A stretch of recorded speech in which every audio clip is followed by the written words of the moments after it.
Welcome to this channel, Get Rich. So today we are going to look into a analysis of Polycab India Ltd. So if you are new to this channel, please subscribe this channel, and if you like this video, please like, share and comment and share your thoughts, so I will always read all of your comments. So let's get started. So the company we are going to look into is Polycab India Ltd. So they are the number one manufacturer in India. So they're the market leader in wires and cables. If you look at their market share of organized markets, so they have about 20 to 20% share of organized markets in wires and cables. So that's phenomenal. They have a pretty large market share. They are the market leader. And if you look at the Pan India network, they have about 4,100 dealers and distributors, 1,65,000 retail outlets touched. If you look at their fast growing FMEG brand, so they are the fast growing FMCG brand, so their 5-year CAGR at 37%, they are growing in the FMEG segment. So also if you look at their manufacturing, so they have 23 facilities in 6 locations, and also they have a proven track record, so they are growing phenomenally year over year. They are increasing their revenue, their EBITDA, PAT, everything they are doing very good. If you look into their quarter over quarter or 9-month increase of top line, if you see, so their quarter over quarter is 23% increased year over year and 12% quarter over quarter. And if you look at their 9-month financial 2022, it increased 41% year over year. If you look at the EBITDA, it's 3% year over year in the quarter and 24% quarter over quarter. For 9-month financial 2022, it increased by 11%. If you look at the profitability, 9-month financial 2022, it also increased by 11%. If you look at their financial 2021 EBITDA margin, which is 13.1%, PAT margin is 9.9%. So they also did almost about 9,000 crores in financial 2021. So then let's have a look at their market price. So they also recently did an IPO and they had a very good run. So currently their price is 2,500 rupees with a PE ratio of 43 and with a dividend yield of 0.4. It ran up quite a lot in the recent months.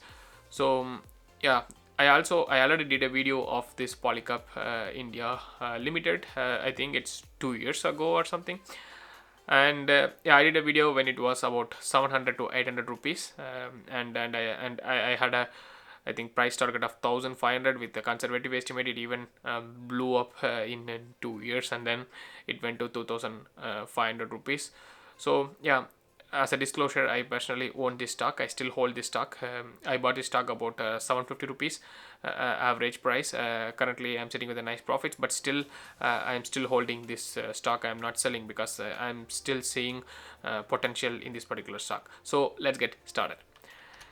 So if you look at their business segments, how much revenue is coming from which segment. So they are market leader in wires and cables. So almost 81% of their revenue is coming from wires and cables, and 11.5% of their revenue is coming from fast moving electrical goods, and 7.5% from other businesses.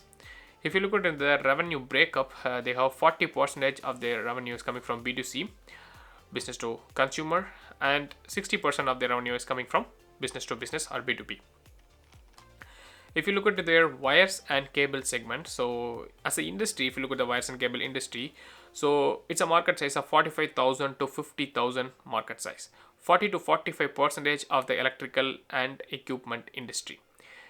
If you look at their market share, as we just see a few slides ago, so it's 20 to 25% of the organized market, 13 to 14% of overall market share in wires and cables industry.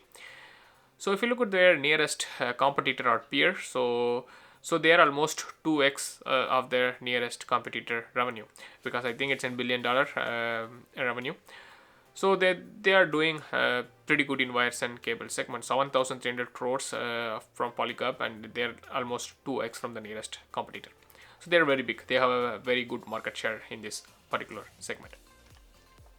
And if you look at the different types Polycab is manufacturing, so they are manufacturing power cable, control cable, optical fiber cable, instrumentation cable, flexible wires, building wires, solar cable, whatever. They are manufacturing all of the cable types. And if you look at the customer base, they are active in power, oil and gas, construction, metal infrastructure, IT park, non-metal, cement, agriculture, real estate, telecom, railway. So they have a lot of applications in different industries. So if you look into their wires and cable segments, quarter over quarter, the revenue is nicely increased, and also in 9 month financial 2021 and 2022, so their revenue is increased 42% year over year, and their margin slightly decreased, but still they are doing very good profits they are generating. And if you look at their FMEG segment, which is fast moving electrical goods, so it continues to be very nice, growing 37% CAGR in the past 5 years. So if you look at their revenue in financial year 2016, they are about doing about 216 crores revenue.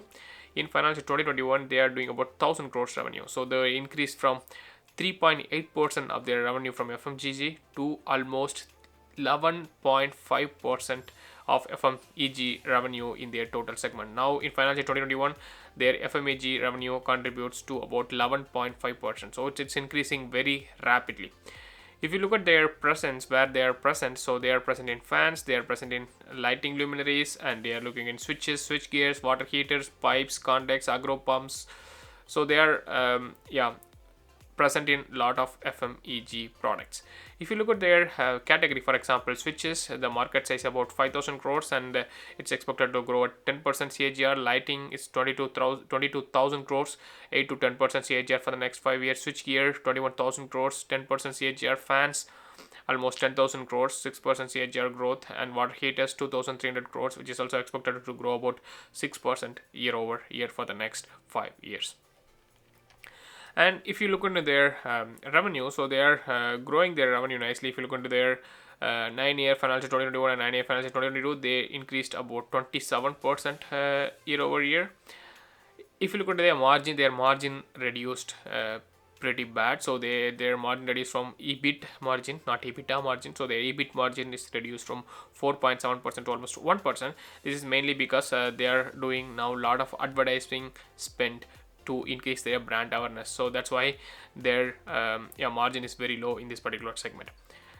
It is expected to increase their margin in the coming years. If you look at their other segments, so other segment largely comprises of their EPC business. So they're also growing pretty nicely, 26% 9-month financial 2021 and 2022. So their margin is also increasing in the segment, so that's good. If you look at their manufacturing locations, they have 23 different facilities in 6 different locations. They have they are mainly present in, I think, near Gujarat areas, and they also have I think different plants in Nasik, and they also have different manufacturing locations for fans, wires and cables, switch gears, and copper rods, and so on. And if you look at their distribution network, they have 4,100 dealers with 3,000 FMEG dealers and distributors, and then 1,65,000 retail outlets. So if you look into their product by product, how much of their distribution capacity, so they have common 20% of their distribution reach is common, 28% for wires and cables, 52% for FMEG, growing to be a bigger, more of a FMEG player. So they are having almost 52% is FMEG segment. So if you look at their geography, 22% west, 30% south, 27% north, and 21% east side. And if you look into their revenue contribution from the top customers, so top customer, they have 5%, top 5 customers 14%, top 10 customers 22%. They have well diversified revenue. So the rest of the customers provide 79%. If you look at their revenue from outside India, in financial 2018 it was 5.1%, in 2020 it was 12.4%, in 2021 it's about 8.5%. Their revenue is coming from outside of India or exports. Also, if you look at their customer base, they have a lot of big names as their customers. So if you look at the oil and gas, it's Reliance, HP, Bharat Petroleum, Indian Oil, ONGC. In metal, it's Vedanta, JSW, Steel, SAIL. In export, they have Saipem, Dangote. And in infrastructure, L&T, Siemens, Honeywell. And in paint and chemicals, Asian Paints, Kansai Nerolac. And in auto sector, they have Bosch, Tata Motors. In cement, ACC, Ambuja. In telecom, Jio, Vodafone Idea, Power, Tata Power, and they also have a government sector as a customers. So they are having a very good customer base. And if you look at their vision for financial 2026, they are expected to do about 20,000 crores revenue by financial 2026. I will not be surprised if they beat that revenue, do 21-22 crores by financial 2026. They are growing very nicely. Even in financial year 2022, they almost reached 12,000 crores of revenue. So that's really good to see. They are growing pretty nice. And if you look at their export presence in 55 plus countries, yeah, there are a lot of countries they are exporting. So that's good. They have manufacturing facilities in 23, and then warehouse and depots 52, and so on. And if you look at their advertisement, so they are recently increasing the advertisements, and they are investing in different advertising and sales promotion. So their expenditure of as a percentage of sales increased from 0.4% in financial 2014 to almost 1.2% in financial 2020. So they are doing about 108 crores for advertising and sales promotion in financial 2020. And if you look into their financial statement, they are growing their revenue at 11% CAGR. Their EBITDA margin is increasing almost 13.1% in financial 2021. It's increasing at a CAGR of 19%. And if you look at the PAT margin, so it's also expanding, and their profitability is increasing 36% year over year. So that's very nice. And if you look at their balance sheet, so in 2014 they were doing about 4,000 crores. In 2021 they did about 9,000 crores. In 2022 they are almost doing about 11,500 crores. So that's very good. And if you look at their net profit, it's 882 crores in 2021, and in 2022 it is expected to do about 868 crores. And if you that's a catch. If you have to look into quarter or quarter, yeah, you can get to know that. So before going into that, so their sales growth is 11%, profit growth is very nice, 36%, return on equity is 19%. That's also a good number. So in financial 2022 they are expected to about 868 crores. 2021 they were expected, they did about 882 crores. So now their net profit is decreasing. But if you look into the quarter over quarter, so if you look into this particular quarter in June, September and December, the June quarter, so we have a lockdown, so their business is affected, for example. And in September also they bounced back 3000 crores, but also their margin is less. And in December they did a margin with 11% with the sales of 3372 crores. So that might be a pent up demand, but still they did very good. And if you look into their net profit, it's almost 315 crores of net profit. And also if you look at their margin, they even did 14%, 13% at some point, but the current margin is 10%, 11%. So they still have growth of their margin. They still have room to grow their margin, because they are not at their peak margin. They can even grow to, I think, 13-14% margin they can sustain. So because FMEG sector, they are doing a lot of advertising expenses now. So yeah, in the long term I think they can even reach margin of 13% to 14%. So 13% is a very nice assumption, I would say. So they did net profit of 315 crores, but that can be a pent up demand for this particular quarter. But still I believe they can sustain this particular growth. If it is 300 crores, if they can do, for example, every quarter, it's already 1200 crores of net profit. So that's really phenomenal. If you look into their return ratios, they are doing pretty nice ratios, 22-26%. Debt to equity ratio they reduced to 0.05. They are a debt free company, very good. And they have a capital expenditure of about 190 crores in financial 2021. So they have now net cash position, so they have about 900 crores in financial 2021. That's very really great. They can use their internal accruals to fund their growth. They don't need to get some debts and leverage their balance sheet. So they can easily use their internal accruals to fund their growth. And if you look into their balance sheet, it also growing nicely, 7,000 crores, and their reserves is about 4,700 crores. That's good. It's also increasing. And if you look at their profit after tax, the analyst expectation, so in financial 2022, so it's expected to about 820 crores, and in 2023 1,000 crores, and 2024 1,266 crores. But personally I feel even next year they can do 1,200 crores easily, I would say. Yeah, but the analyst expectation is 1,000 crores to 1,266 crores. So if you look at their shareholding pattern, yeah, their promoter shares are yeah, I think 50% or 60%, but it's constant. If you look at their mutual funds, even though their share price was shooting up, is rising pretty huge, mutual funds are still increasing their holdings. They almost increased from about 2 to 3% to almost 8%. So and also if you look into the FIA holding, they are also nicely increasing the share. And also if you look at the mutual fund holdings, in September they sold, October they sold, November they sold, in December net buy, July, August also net buy. If you look at their biggest fund holdings, they are DSP Midcap Fund, Canara Roboco Emerging Fund, ICICI Prudential, DSP FlexiCap, UTI Multicap, UTI Midcap, L&T Emerging Business, DSP Equity and Bond Fund, IDFC Sterling, Canara Robeco. So they have a lot of funds which are holding this particular company. And if you look into the valuation, so in 2022 their revenue was about 11,200 crores, and 2023 I'm expecting them to do 13,330 crores.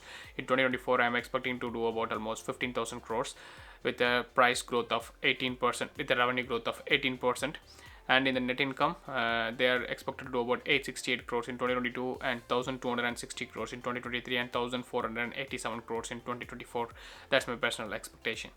If you calculate the price target with the current valuation, which is 43, P of 43, then in 1 year it can be 3,636 rupees. In 2 years, 4,291 rupees with the price cumulative growth of 46% and 72%. And if you look at the price target, which is P of 40 conservative, because if you look at the nearest competitors, for example Havels, they are quoting at a extremely high valuations, for example 65-70 even PE. So 40 PE for the 20% growth company, I think it's fine. So if you look into their 1 year price target with the PE of 40 is 3,383 rupees, 2 years 3,991 rupees with the price cumulative growth of 36% for 1 year and 60% for 2 years. Though, so they still have potential to grow. They are nicely growing. They are the market leader and they have a very good growth ahead. That's why I still did not sold this company. If it goes down in the current market crash or market correction, I will gladly add more shares because they have very good nice growth and they have a target of over 20,000 crores target in 2026. So currently they are at about 11,000 crores, almost doubling in the next 4 years.